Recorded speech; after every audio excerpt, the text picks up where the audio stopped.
It is great to sit down with Traci and John Schneider. They've done some great work in the community over the years, especially with Ben's Fund. And Traci, I want to start with you and Ben's Fund. How would you describe the overall success and the growth of Ben's Fund in the last decade? You know, we are just so, excuse me, shocked and surprised and thrilled with where it's been. Obviously, we've been thinking about starting something like Ben's Fund for years. And in 2012, it came to fruition. And to see the community support that we've received over the years is just amazing. This month, during our charity event, we'll pass $5 million that we've raised. And it's just incredible to even say something like that, and to think that we've gotten to that point, and we've had such an incredible journey with so many people along the way that have made that possible and really supported our efforts. And and Ben is the reason why we started this in the first place, was to help so many others. Very giving community. I think that's the thing that really stuck out when we got this thing up and running, and the Seahawks, Women's Association's been great, the organization's been great, and so many people have had events that have donated the event proceeds to Ben's Fund, and it's just amazing. The Beast Bus, fashion shows. I mean, Will Disley did part of his event. I mean, and the list goes on and on. Woodinville, Experience Woodinville. I mean, it's just incredible to see, and then to see all of the people that we've been able to support. I mean, we're over 3,200 grants now that we've given away, and it's just incredible to think about that. And I want to keep you on that grants topic, because that is so impressive that it's been over 3,200. What are some of the qualities and characteristics that you're seeing in some of the recipients of those grants? First and foremost is the need. I mean, these families and young adults have a serious financial need, and they are not able to get the support and do the things that they want to do and provide for their children and young adults, to get them the help that they need to become successful and to support them along their journey. That's the biggest thing for me, is that these families, these individuals would not be getting these supports. They don't have the means to do it. So to be able to say yes to them and be able to support them in what they're asking for is such a gift for us. And the community has made that happen right along with us. So the parents and the siblings too. I mean, it's a big deal. And to feel, and John and I, when we first started Ben's Fund, we talked a lot about, okay, are we doing this? Are we coming out? Are we talking about all of this stuff that is very personal to us? And obviously we decided to do that, but we decided to do that because we wanted to share our experience, so people didn't feel so alone.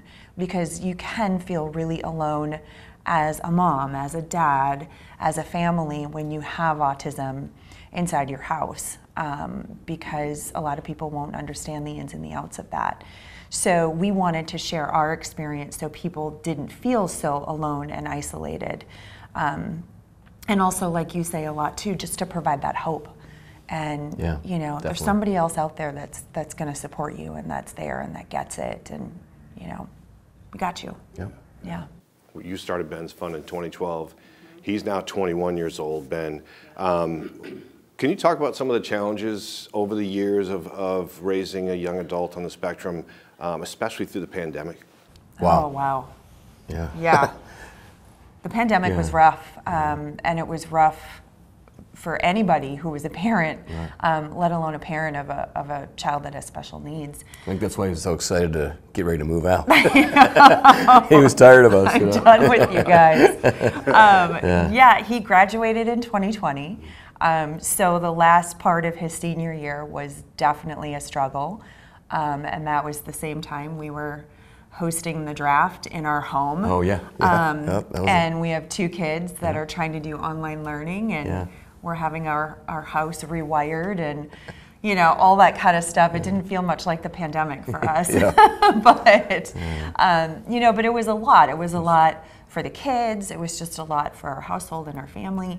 And the unknown is a really challenging thing for people that have autism. They love routines. They love to know what to expect and to have those transitions go smoothly, you know, to do familiar things. And everything that we were basically doing at that point was unfamiliar. It was a scary thing for everybody, but I mean, if you put yourself in, you know, in somebody that has autism's world, you know, you try to do that, you know, put yourself in other people's situations.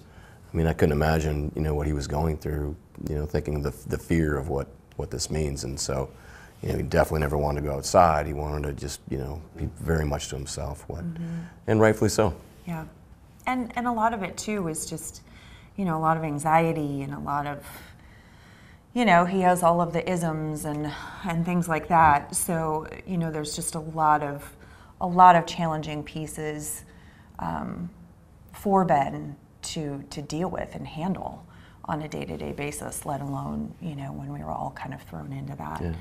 He ended up crushing it, though. He did. Great, yep. He definitely came out strong on the other side. And Nicole Nichols, he works with, was his teacher in high school, and she works with him all the time now. She's his mentor now. Yeah, she's amazing. She's a blessing. And yeah, it definitely takes a village, but he's doing great. He's living on his own now.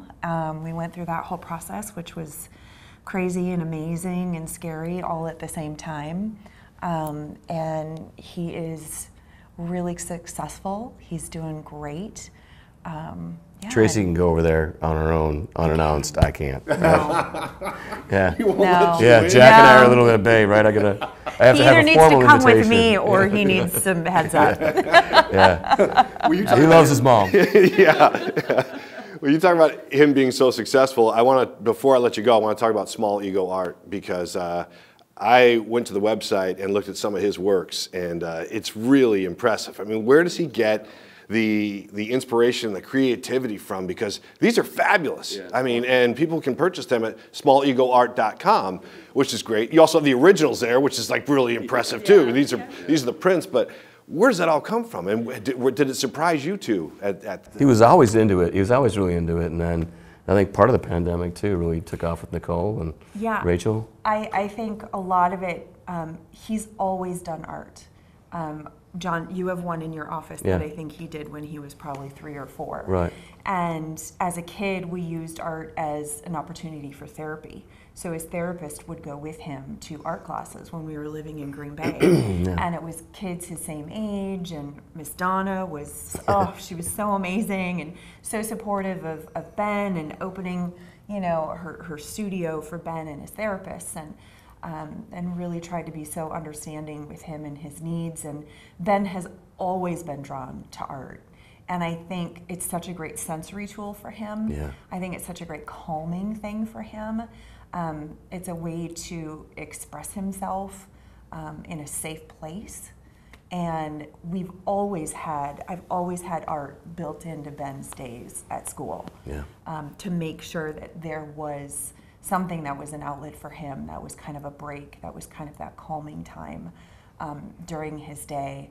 And he would never tell you that, you know, something for him to be proud of, but he would never say that he's proud. That's why it's called Small Ego Art. Yeah, he's like, don't tell me that's a good painting, Dad. Yeah, I mean, he came up with the name because I'm like, Ben, do you feel proud when you do an art piece? And he was like, Mom, you know, I don't have a big ego, so I don't like to talk about that.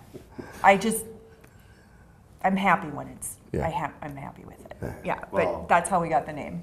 Well, I think, and the works are great, and if people are interested in purchasing them, or at least viewing these, because just looking at them is enough to just go, wow, this is really impressive. But smallegoart.com, they can make the purchase there, and then bensfund.org is where you can make donations for it is Autism Awareness Month. So, and he donates part of his funds too with Small Ego Art for families that can't afford treatments. So it's super cool that I'll have a lot. All full circle. It just continues to grow over the years and continue to success with it, because I know there's a lot of people counting on you, and you two have done a great job from the start. So thanks, Paul. Appreciate your support too. Really, it's been great. So thank you.